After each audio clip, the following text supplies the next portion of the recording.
this Wednesday lunch, or Tuesday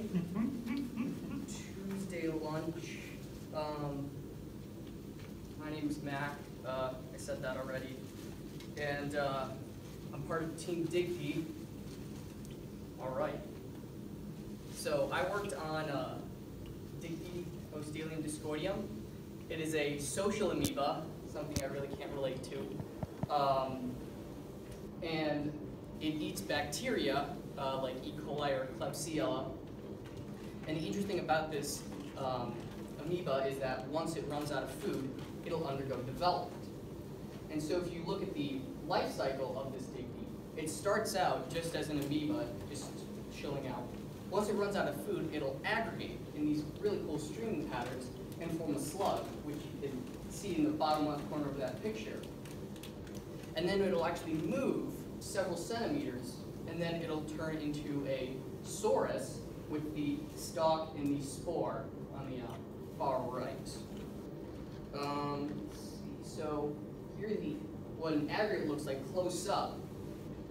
You can see that it has a head that rises up, and they're formed at around 100,000 cells. And the cool thing about these is that actually there's evidence that these guys could carry bacteria in the slug.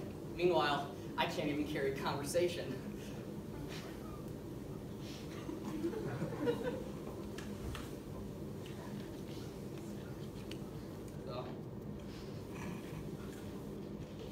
So the purpose of what I was trying to do was I was trying to develop a way to kind of catch these slugs in their life cycle, because it's actually quite fleeting.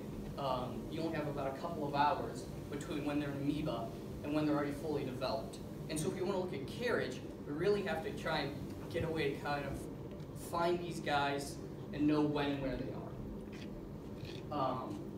Because if we want to test the carriage of them, we have to test the composition of the slugs, like if they can carry bacteria, where they are, etc., etc.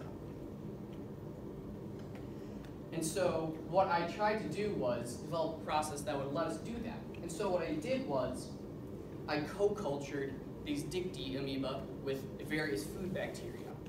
And then I let them grow up at a point until I know that all the food has been eaten, and then I'll remove all of any bacteria left over and plate them, and they will immediately start to develop. And so within a couple of hours, we can see slugs. And over the course of the summer, I tested various variables to test that out. And so here's what one of the results of the slugs, what they look like. These are two slugs there on a plate. One of them looks much longer. That was kind of a weird Cronenberg-esque thing, but anyway.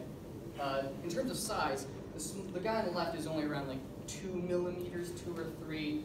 The guy on the right's about 5 or 6. This reminds me of the time when I got into an argument with my dad one time, and he yelled at me that I'd never achieve anything in my life. I guess he was right.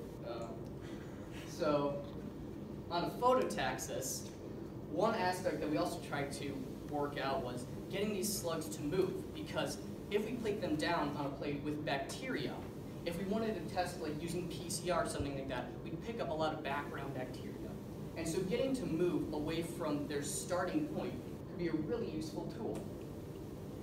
And so what I did was I basically plated them down the middle line, and then I shined a light on them, and I put them in a box with a very small pinhole in the box, because these guys are actually really light sensitive. And then they would move as they were in a slug. They would move towards the light. Then we could see movement when they were turned into sori. And so here you can see. I know it's kind of hard to see because they're really small, but the little white dots are actually sori. And if there was no phototaxis at all, you just kind of see them cluster down the middle. But you can see even here, you see sori here, even up to the edge of the plate. One time my brother and I got into a fight, and he hit me in the head with a rock, and it hurt really bad. So the future direction we are trying to go with this is really kind of connecting those two ideas and developing a way to not only know when slugs are, where they are, and then we can use that to use various analytical assays, like Thomas's PCR that we were talking about. We can use that to determine the presence or non-presence of bacteria. And we actually started this right before Thomas left. This is his last PCR, and that showed the presence of bacteria. There was a lot of background on this, so there is some optimization that needs to happen, but promising future direction. So I would like to thank Dr. Specht and Dr. Coleman, and all of Team Digdy, Mr. Wade, Kathy, Anderson Fund, and the department. Thank you.